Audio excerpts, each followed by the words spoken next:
Hi friends, ఈ వీడియోలో అయితే నేను నేచురల్గా భూమిలో పెరిగిన పుట్టగొడుగులను అయితే చూపిస్తున్నాను. ఈ పుట్టగొడుగులతో కర్రీ ఎలా చేసుకోవాలో చూద్దాము.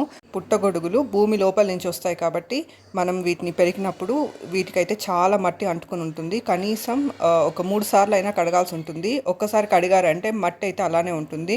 సో కనీసం ఒక 2-3 సార్లు కడగాల్సి ఉంటుంది. అప్పుడే దీనికి అంటుకున్న మట్టి మొత్తం క్లియర్ అవుతుంది అనమాట.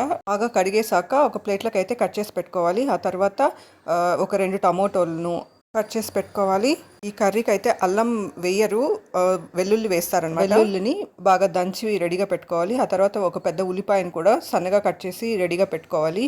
మనం ఒలుచుకున్న వెల్లుల్లిని దంచి రెడీగా పెట్టుకోవాలన్నమాట. ఆ తర్వాత ఒక పెనం తీసుకొని పెనంలో కొంచెం ఆయిల్ వేసి ఆయిల్ బాగా వేడయ్యాక అందులోకి కొంచెం వడియం వేసి, వడియం లేకపోతే ఆవాలు జీలకర్ర కూడా వేసుకోవచ్చు.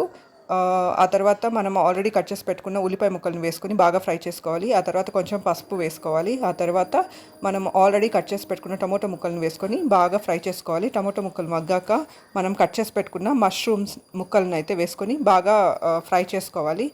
ఇవి నేచురల్ మష్రూమ్స్ కదా, వీటిలో నుంచే వాటర్ కొంచెం రిలీజ్ అవుతుందన్నమాట. ఆ వాటర్ మూత పెట్టి మనం కొంచెంసేపు ఉడికించామంటే వాటర్ మొత్తం రిలీజ్ అవుతుంది మష్రూమ్స్లో నుంచి.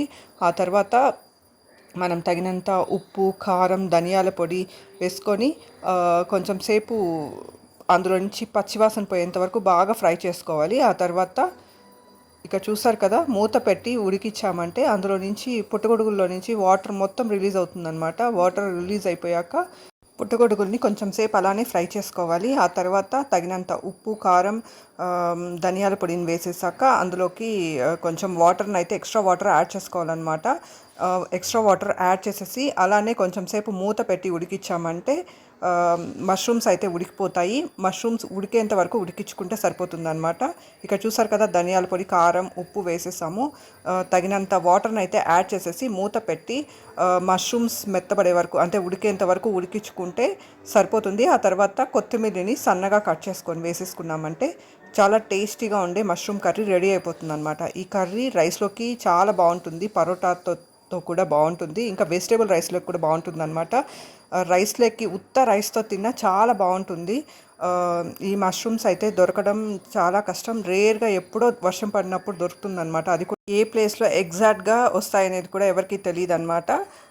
సో ఇక్కడ చూసారు కదా, మష్రూమ్స్ అయితే బాగా ఉడికిపోయాయి. కొత్తిమీరని సన్నగా తరిగేసి ఇందులోకి వేసేసామంటే tasty and healthy mushroom curry ready అయిపోతుంది అనమాట. ఇందులో చాలా విటమిన్స్, మినరల్స్ ఉంటాయి. ఇది గుండె ఆరోగ్యానికి కూడా చాలా మంచిది, గట్ హెల్త్కి కూడా చాలా మంచిది అనమాట. ఇంకా వెయిట్ మేనేజ్మెంట్ కూడా మంచిది. ఇవి పుట్టగొడుగుల్లో యాంటీ ఆక్సిడెంట్స్ అధికంగా ఉంటాయి, డయాబెటీస్ కూడా మంచిది. Thank you for watching.